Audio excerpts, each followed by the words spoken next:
दोस्तों, good evening, नमस्कार। मैं आपके सामने एक बार फिर अपना हफ्तावारी प्रोग्राम स्माइल टू लाफ लेकर हाजिर हूँ। लेकिन अफसोस ये है कि आज there is nothing to laugh. Ukraine में जो कुछ हो रहा है, आप सभी उससे वाकिफ हैं। आप जानते हैं, वहां एक वार चल रही है, एक बड़ी वार चल रही है, एक ऐसी वार, एक ऐसा युद्ध जो शायद जल्दी ही विश्व युद्ध में बदल जाए। यूक्रेन में लोग मारे जा रहे हैं, यूक्रेन में सेनाएं मारी जा रही हैं और यूक्रेन में लोगों की धन संपत्ति, इमारत, सबका नुकसान हो रहा है। ये बहुत दुखद है, ऐसा नहीं होना चाहिए। आज हम उसी पे कुछ चर्चा करना चाहते हैं।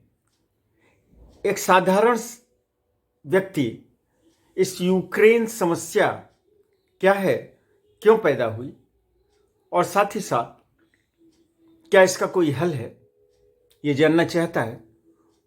और मैं कोशिश करूंगा कि बहुत ज़्यादा टेक्निकलिटीज़ में, बहुत ज़्यादा डेट्स में, बहुत ज़्यादा नामों पर ना जाते हुए साधारण रूप से मैं ये बताने की कोशिश करूं कि वहाँ क्या हो रहा है और क्यों हो रहा है। यूक्रेन की समस्या को देखने के लिए दरअसल इसके दो पहलू हैं। सही मायने में तो कहिए इसके तीन पहलू हैं। सबसे पहले तो यही आता है कि आखिर ऐसी समस्या खड़ी क्यों हुई। तो ये समस्या खड़ी हुई है बड़े लोगों के, धनी लोगों के विश्वासघात से और स्वार्थ से। इसमें कोई दो राय नहीं है कि यूक्रेन के सीने में तो नहीं, लेकिन पीठ में छुरा मारा गया है। इसको अगर ठीक तरीके से समझा जाए तो यूक्रेन जब दूसरे मुल्कों के साथ, छोटे छोटे मुल्कों के साथ, वैसे यूक्रेन एक बड़ा मुल्क है, एरिया के हिसाब से भी, पॉपुलेशन के हिसाब से, मतलब यूरोप के देशों में पाई जाने वाली पॉपुलेशन के हिसाब से बड़ा देश है। करीब 4.5 करोड़ की वहाँ आबादी है। रूस से जब ये आज़ाद हुए तो इनमें जो बंटवारा हुआ उसमें यूक्रेन के हिस्से में करीब 1800 न्यूक्लियर वेपन आए। रूस उस समय भी दुनिया का बहुत शक्तिशाली देश माना जाता था, आज भी माना जाता है। पश्चिम के तमाम देश जो ये चाहते हैं कि सिर्फ उनके पास सारी ताकत रहे और उनके अलावा किसी दूसरे के पास ताकत ना हो, यही बात न्यूक्लियर वेपन पर भी लागू होती है। वो ये चाहते हैं कि कोई भी देश ना तो न्यूक्लियर कोई परीक्षण करे और ना ही कोई न्यूक्लियर वेपन बनाए, और अगर उनके पास न्यूक्लियर वेपन है, उन्होंने सफलतापूर्वक न्यूक्लियर वेपन बना लिया है, तो उसे नष्ट कर दें। अपने पास रखे हुए न्यूक्लियर वेपन के जखीरों को दिन रात वे बढ़ाते रहते हैं, इस पे वो कोई बात नहीं करते। लेकिन किसी दूसरे देश के पास अगर न्यूक्लियर वेपन रहे तो ये उनसे बर्दाश्त नहीं है। 1994 में अमेरिका, ब्रिटेन, जर्मनी जैसे बड़े बड़े देशों ने यूक्रेन से एक संधि की प्रस्ताव किया, ऑफर दिया कि वह अपने इन सभी न्यूक्लियर वेपन को समाप्त कर दे या रूस को वापस कर दे। इसके बाद यूक्रेन की सुरक्षा की जिम्मेदारी उनकी होगी। यूक्रेन के उस समय के राष्ट्रपति इन बड़े बड़े देशों के सही माने में कहिए तो बहकावे में आ गए और उन्होंने या तो अपने न्यूक्लियर वेपन नष्ट कर दिए या रूस को वापस कर दिया, और यह उनका बहुत गलत निर्णय था। अब दूसरी स्थिति देखिए स्वार्थ की यह हुई कि विश्व में दो महाशक्तियां थीं या हैं, वो है अमेरिका और रूस। रूस की शक्ति उसके विभाजन के बाद से कम हो गई थी, परंतु धीरे धीरे रूस ने अपना प्रभाव बढ़ाना शुरू कर दिया। यह बात अमेरिका और पश्चिम के उसके एलायंस को बिल्कुल बर्दाश्त नहीं थी और उन्होंने एक चाल चली और उन्होंने नाटो संगठन, पश्चिमी देशों का ये एक ऐसा संगठन है जिसमें बहुत छोटे छोटे देश हैं और उसमें ये अहद उठाया जाता है कि अगर किसी एक देश पर आक्रमण होता है तो यह माना जाएगा कि ये सारे देशों पर आक्रमण है और सारे देश मिलकर उस देश की रक्षा करेंगे, उसके लिए लड़ेंगे। परंतु जब रूस ने यूक्रेन पर आक्रमण की धमकी दी तो किसी भी देश ने यह खुलकर नहीं कहा, मतलब नाटो संगठन के किसी भी देश ने यह खुलकर नहीं कहा कि वह अपनी सेनाएं यूक्रेन के साथ लड़ने के लिए भेजेंगी, बल्कि वह यूक्रेन की तरफ से सिर्फ यही कहते रहे कि अगर रूस ने आक्रमण किया तो इसके बहुत बुरे परिणाम उसको देखने पड़ेंगे। यूक्रेन नाटो संगठन का सदस्य बन जाए, इन बड़े पश्चिमी देशों की यही इच्छा थी। इसके लिए यूक्रेन तैयार हो गया था, परंतु इसमें एक टुकड़ा था कि अगर यूक्रेन नाटो देशों का सदस्य बनने को तैयार हो जाता तो अमेरिका के बड़े बड़े अस्त्र शस्त्र, सैनिक हवाई अड्डे, मिसाइलें, न्यूक्लियर वेपन सब रशिया के मुहाने पे पहुंच जाती, रशिया के बॉर्डर पे पहुंच जाती और यह रशिया के लिए बहुत बड़ा खतरा होता। इसलिए रशिया के चेयरमैन, प्रेसिडेंट, प्रधानमंत्री, मुखिया पुतिन ने इस बात पर बड़ी आपत्ति की कि यूक्रेन नाटो का सदस्य न बने, मतलब स्वीकार न करे यूक्रेन। परंतु यूक्रेन को कुछ ऐसा भ्रम था कि इतने बड़े बड़े देश हमारे साथ हैं तो वे हमारा कुछ नुकसान नहीं होने देंगे। रशिया ने आक्रमण कर दिया और यूक्रेन बर्बाद हो गया। ये सारे बड़े देश जो बड़ी बड़ी गलबहियां बजाते थे, सब अपने अपने देशों में दुबक के बैठ गए और वहीं से गाल बजाते रहे कि रूस को बड़ा नुकसान उठाना पड़ेगा, रूस से हम बदला लेंगे, रूस को पर हम प्रतिबंध लगा देंगे। लेकिन सबसे बड़ी चीज यह है कि रूस से व्यापारिक संबंध कोई नहीं खराब करना चाहता। अब क्या होगा यह तो अभी आगे चल करके सोचा जाएगा या देखा जाएगा, लेकिन यह एक पहलू था यूक्रेन युद्ध का। अब मैं दूसरे पहलू पर आता हूं और वो पहलू है इस यूक्रेन युद्ध के मामले में भारत सरकार का पक्ष। भारत सरकार ने रूस द्वारा यूक्रेन पर हुए हमले की निंदा नहीं की है। इसके पीछे कारण क्या है? आप जानना चाहते हैं इसके पीछे कारण क्या है? आपको शायद नहीं मालूम होगा, आश्चर्य होगा। सबसे बड़ी बात यह है कि यूक्रेन हमारा मित्र देश नहीं है। यूक्रेन ने कभी भी भारत के पक्ष में कुछ नहीं कहा है और करने की तो बात छोड़िए, पक्ष में कुछ कहने करने के अलावा भारत के हितों के विरुद्ध जाकर भी इसने काम किया है। अब इसमें अगर आप देखना चाहें तो यूएनओ में कश्मीर मुद्दे पर यूक्रेन ने हमेशा भारत के खिलाफ वोट दिया है। परमाणु परीक्षण मुद्दे पर जब वोटिंग हुई थी उस समय भी यूक्रेन ने भारत के खिलाफ ही मतदान किया था। सिक्योरिटी काउंसिल में जब भारत की सदस्यता का मामला उठा था उस समय भी यूक्रेन ने भारत का न सिर्फ विरोध किया था बल्कि उसके खिलाफ वोट दिया था।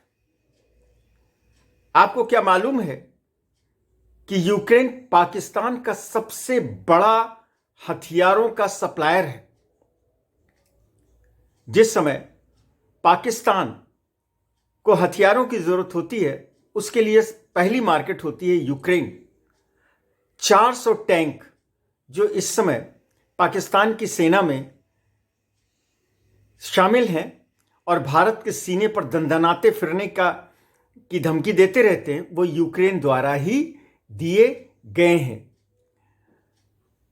अल कायदा दुनिया का सबसे बड़ा आतंकवादी संगठन, यूक्रेन इसका समर्थन करता है। यूक्रेन इसका विरोध नहीं करता, यूक्रेन इसका समर्थन करता है। और जब यूएनओ में भारत के ऊपर प्रतिबंध लगाया गया था तो इसके पक्ष में यूक्रेन ने मतदान किया था। यह तो हुआ उसका रुख। इसके अलावा यूक्रेन के पास यूरेनियम का बहुत बड़ा भंडार है। भारत ने उससे बार बार कहा है कि हमें अपनी पावर इंडिपेंडेंसी हेतु न्यूक्लियर सुविधा के लिए यूरेनियम की आवश्यकता है, लेकिन यूक्रेन ने कभी भी भारत को यूरेनियम नहीं दिया। इस बात पर वह कभी समर्थन उसने भारत का नहीं किया। आज यूक्रेन के राजदूत जो दिल्ली में हैं, उन्होंने एक तरीके से गिड़गिड़ाते हुए हमारे प्रधानमंत्री मोदी जी से प्रार्थना की है कि रूस के ऊपर वह अपने प्रभाव का प्रयोग करें और इस युद्ध को रुकवाएं। उनका यह कहना है कि पुतिन मोदी जी की बात को गंभीरता से लेगा और शायद यह युद्ध रुक जाए। यह तो बड़ी अजीब सी बात हुई। हमारे हितों के ऊपर हमेशा आक्रमण करने वाला देश यूक्रेन यह चाहता है कि आज हम विभिन्न देशों से अपने संबंधों को दरकिनार कर यूक्रेन की सहायता के लिए आगे आए। बहरहाल मोदी जी ने पुतिन से बात की है और उन्होंने कहा है कि युद्ध किसी बात का हल नहीं है और जहां तक हो सके युद्ध न हो और वार्ता करके बात को निपटा दिया जाए। और पुतिन ने इसके लिए अपनी सहमति भी दी है। और वैसे स्पष्ट रूप से तो नहीं कहा जा सकता, लेकिन वही पुतिन जिसने ये कहा था कि आत्मसमर्पण के बगैर यूक्रेन से कोई वार्ता नहीं होगी, वह यूक्रेन से वार्ता करने के लिए तैयार हो गया। अब आइए तीसरे पहलू को देख लेते हैं। यह तीसरा पहलू मानवीय पहलू है। विश्व के बड़े बड़े देश, यूरोपीय देश जिन्होंने यूक्रेन की पीठ में छुरा मारा, उनका अपना स्वार्थ था। यूक्रेन के प्रेसिडेंट ने न्यूक्लियर वेपन्स को नष्ट करके या वापस करके यूक्रेन को कमजोर कर दिया, यह उनका अपना नजरिया था। लेकिन यूक्रेन की जनता, उसका क्या दोष था? और आज मर कौन रहा है? जनता मर रही है, जनता बर्बाद हो रही है, छोटे छोटे बच्चे मर रहे हैं, पति पिता बम के गोलों से उड़ाए जा रहे हैं, मल्टी स्टोरी बिल्डिंग्स में मिसाइल आके फट रहे हैं, तो मर कौन रहा है? नागरिक मर रहे हैं। आप कहेंगे सेना भी मर रही है। सेना का दायित्व तो है रक्षा करना, उनके बलिदान को कम करके नहीं आंका जा सकता है, लेकिन जिनकी रक्षा करनी है वह निरपराध मर रहे हैं। यह एक मानवीय पहलू है और इसमें कोई दो राय नहीं है कि पूरा विश्व उनके साथ है और उनकी संवेदनाएं उनके साथ हैं। और कोई अगर कुछ सहायता कर सकता है, कोई कुछ कर सकता है उन नागरिकों के लिए, तो वो करेगा, ज़रूर करेगा। इस बात को हमेशा ध्यान में रखना चाहिए। यूक्रेन की सरकार को हम अपनी सहमति दें, रूस की सरकार का हम विरोध करें, इस पे हम कोई मत नहीं देते हैं। इन सारी बातों को ध्यान में रखते हुए हर प्रबुद्ध व्यक्ति अपना निर्णय खुद ले सकता है, परंतु यूक्रेन की जनता के साथ के लिए हम विनम्र प्रार्थना करते हैं और प्रार्थना करते हैं कि उनके कष्टों को जल्द से जल्द खत्म करें, और यह तभी होगा जब जल्द से जल्द यह युद्ध समाप्त होगा। दोस्तों, इस मौके का कुछ नाजायज लोग, कुछ ऐसे लोग जिनको ऊपर वाले ने कीचड़ से भी कुछ निकाल लेने की सुविधा दी है, अकल दी है, वो इस मौके का भी भरपूर फायदा उठा रहे हैं। मैं क्या कहूं, इसमें सबसे अग्रणी है हमारा पड़ोसी देश पाकिस्तान और वहां के पत्रकार, सहाफ़ी। बड़ा अफसोस होता है, बड़ा गुस्सा आता है, बड़ी घिन आती है। वहां का एक पत्रकार है, अब नाम क्या लूं उसका, नाम मैं जबान पर लाना नहीं चाहता। मोटा, काला, गंजा पत्रकार, उसने ये कहा कि चूंकि यूक्रेन का राष्ट्रपति एक एक्टर है, इसलिए यूक्रेन का तो यही हाल होना था। यूक्रेन के राष्ट्रपति ज़ेलेंस्की पहले एक कॉमेडी एक्टर थे और उनसे वहां की जनता इतनी प्रभावित थी कि जब चुनाव हुए तो उन्होंने उसको अपने राष्ट्रपति के रूप में पहली पसंद बनाया। परंतु इस गए बीते पाकिस्तानी पत्रकार को यह समझ नहीं आती कि क्या एक कलाकार, एक एक्टर समर्थ नहीं हो सकता। वो भूल गया कि उसका वो पागल प्रधानमंत्री, जिसकी आज पूरी दुनिया में हंसी उड़ रही है और जिसकी हंसी दुनिया में ही नहीं, पाकिस्तान के अपने पत्रकार और वह सहाफ़ी खुद किस बुरी तरीके से हंसी उड़ाता है। वह कोई नायक नहीं था, लीडर नहीं था, वो एक प्लेबॉय था, चरित्रहीन व्यक्ति था, क्रिकेटर था, पैसे के पीछे खेलने वाला था, जिसके दिल में देश के लिए कोई भावना नहीं थी। शर्म आती है ऐसे लोगों पे। बस आज इतना ही कहना चाहता हूं। अपने इस साप्ताहिक वीडियो के इस अंक में अफसोस के साथ, दुख के साथ नथिंग टू स्माइल कहता हूं, और अगले हफ्ते इतवार के दिन ही फिर आपके सामने कोई नया व्लॉग लेकर आऊँगा। और जाने के पहले सिर्फ इतना बता दूं कि आज की अभी तक की लेटेस्ट खबर के मुताबिक कीव अभी जिंदा है।